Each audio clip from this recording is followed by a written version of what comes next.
any person who has better ideas should come forward. You know? Noise, name calling, you know, and all the other, you know, drama and activism will not change our country. And we must be very clear about it. Some of the things that we are doing today should have been done way back. But because those of us who are leaders want to choose the easy, popular path, we never get to do the things that matter to our nation. Let me say this. We must believe in ourselves. We must believe in our country. We must be patriotic to this nation. You know? The negativity about Kenya. If you are negative about Kenya, what contribution are you making? How are you helping? If you hate your country, how is that a solution? You know? If you have better ideas, tell us. You know? So this is really what I want us to focus on. And we have set out for ourselves to do what we think and what we believe will change our country. I am an ardent, consumed believer that this is a great nation, and we can only make it greater. You know, we must believe in this country of ours, good people. I see many people, they talk about Kenya as if they have a spare country to you know? Why? If you are negative about your country, don't look for the next person to blame or anybody to blame. Go to the mirror. That is the person to blame. Nairobi is not merely another devolved unit. Nairobi is our capital, the seat of the Republic, and the nerve center of national administration. It hosts diplomatic missions from across the world. It is home to 2 United Nations agencies. Nairobi is the only UN headquarters presence in the global south, and it stands as a commercial, financial, and innovation hub of our region. For many visitors and investors, Nairobi is not just the face of Kenya. Nairobi is Kenya. That standing carries a serious obligation. A capital city must work, as Governor would tell us. It must function. It must meet the highest standards of order, infrastructure, efficiency, and service delivery, not only for its 5 million residents, but also for the millions who depend on it every day. Yet, the fiscal and operational framework of county financing was not designed for a capital city of this scale and responsibility. Nairobi carries national, regional, and global obligations, but is funded largely through the same formula as other counties. Going forward, construction of new roads will now include lighting by design. There will be no road constructed now in the city going forward. Part of the contract will be lighting, so that the road is not complete until it is lit. Ladies and gentlemen, across the city's 9 major informal settlements, families sometimes pay more for illegal electricity than residents in formal estates pay legally. In some cases, People in informal settlements pay up to 150% more. This is an injustice we must correct. I'm sure MCAs here know. The member of County Assembly from Mathare Hospital has been on my case. Mukuru Kayaba, Mukuru Kwaruben, Gitari Marigu, Korogosho, Kibra, Deep Sea Slum. All those areas have been, electricity has been switched off. These are residents of the city living in darkness. The national government, working with the Kenya Power, we will invest 1.5 billion in transformers and proper last mile connections, alongside a prepaid bulk framework to lower power costs for low-income households and to make sure that their connections are legalized.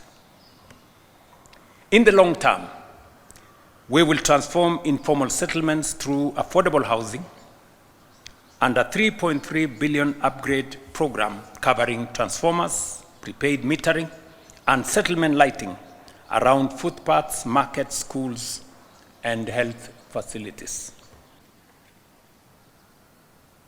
Sisi tuko kusaidia kwa sababu katiba na sheria inatupa nafasi ya kushirikiana kati ya serikali ya kaunti na serikali ya kitaifa. Sheria ya miji specifically inatupatia nafasi ya national government na Nairobi City County, mahali capital city ya Kenya iko, kufanya kazi kwa mpango. Na ndio sababu hiyo leo tuko hapa. Sio kwa sababu ya uchaguzi inayokuja, sio kwa sababu tuko na AFCON, hapana. Tunafanya hivi because it is the right thing to do. This is what we must do. We are doing it for ourselves. Yes, we are doing it for our country, for the residents of the city of Nairobi and for the people of Kenya. Tunafanya hivyo kwa sababu hiyo. So, hakuna sababu ingine ambayo mtu atatafuta kusema pengine huyu anatafuta hii ama anatafuta ile. Mimi nilifanya campaign pamoja na huyu mungwana. Tulikubaliana na watu wa Nairobi, hii Nairobi haiwezi kuwa mji wa takataka. Today, my friends, let's be honest with ourselves. Nairobi River is a sewer, right? Right going through the city. The center of the city is a sewer line. And it is supposed to be okay. How is it supposed to be okay? This cooperation agreement focuses on 4 key work streams: water and sewerage, roads, bridges and drainage, housing and related infrastructure development, including lighting, as well as solid waste management and Nairobi River's regeneration. On street lighting, Nairobi has about 70,000 lighting points, but only 21,000, about 30%, are fully operational today. A city of Nairobi's stature must be fully lit, fully safe, and fully functional. To address this, we are committing 3.7 billion towards street lighting modernization and expansion. Under this agreement, we will complete 10,000 and install an additional 40,000 lighting points. Because high electricity costs contribute to outages, we will transition progressively to solar solutions. Today's cooperation agreement is designed to close the gap is actually designed to close that gap fully and within the confines of the law and the Constitution. Let me be clear on the legal foundation. Article 189(2) of our Constitution requires the two levels of government to cooperate, assist, and consult each other. The Intergovernmental Relations Act provides mechanisms for formal coordination agreements. The Urban Areas and Cities Act recognizes the special status of the capital city of Nairobi and provides the framework for joint cooperation. So this agreement is anchored in the Constitution, in the Intergovernmental Relations Act, and in the Urban Areas and Cities Act. We are not operating in a vacuum. Indeed, since the enactment of the Urban Areas and Cities Act in 2012, this cooperation agreement is 14 years late. It should have been in place with the advent of devolution. What we are augmenting today is not a transfer of functions. Let me repeat. There is no transfer of functions happening. For the avoidance of doubt, I have no interest in running the city of Nairobi. My hands are full. The governor and his team must run the city of Nairobi. But I have an obligation as the President of Kenya to assist the city of Nairobi. When we were campaigning, Sakaja and myself, we promised to build 20 markets, modern markets in the city of Nairobi. The national government is going to build 12. The county government is going to build 8.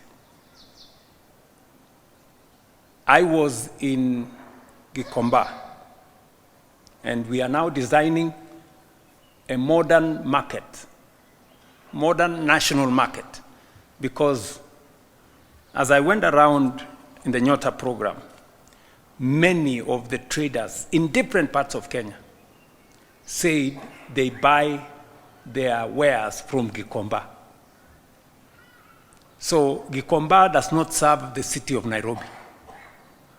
People as far as Busia, Embu, going as far as Mandera, they buy their wares, the ones they sell, in those markets, in those shopping centers from the city of Nairobi. And that is why I have given my undertaking that we are going to build a 5 billion shilling modern market in Gikomba that is going to present the correct face, not what we have today.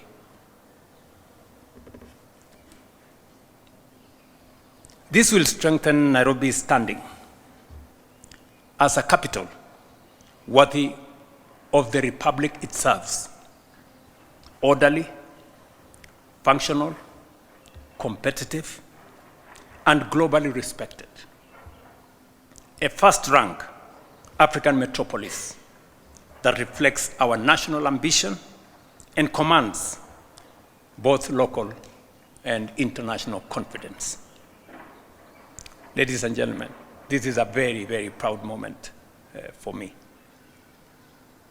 I want to assure the Nairobi County Assembly, the Speaker is here, the leadership of the House is here, we have several MCAs here, that you will provide oversight as is expected of you. This signed document will come to the County Assembly for your input, for your endorsement before we finally roll it out. The sooner, Mr. Speaker, the sooner we start. you know. So I really want to assure you that we want the exercise of public participation to begin. Let's have the people of Nairobi speak to it. This is what we want to do for the city of Nairobi. We must modernize this city. We are doing a world-class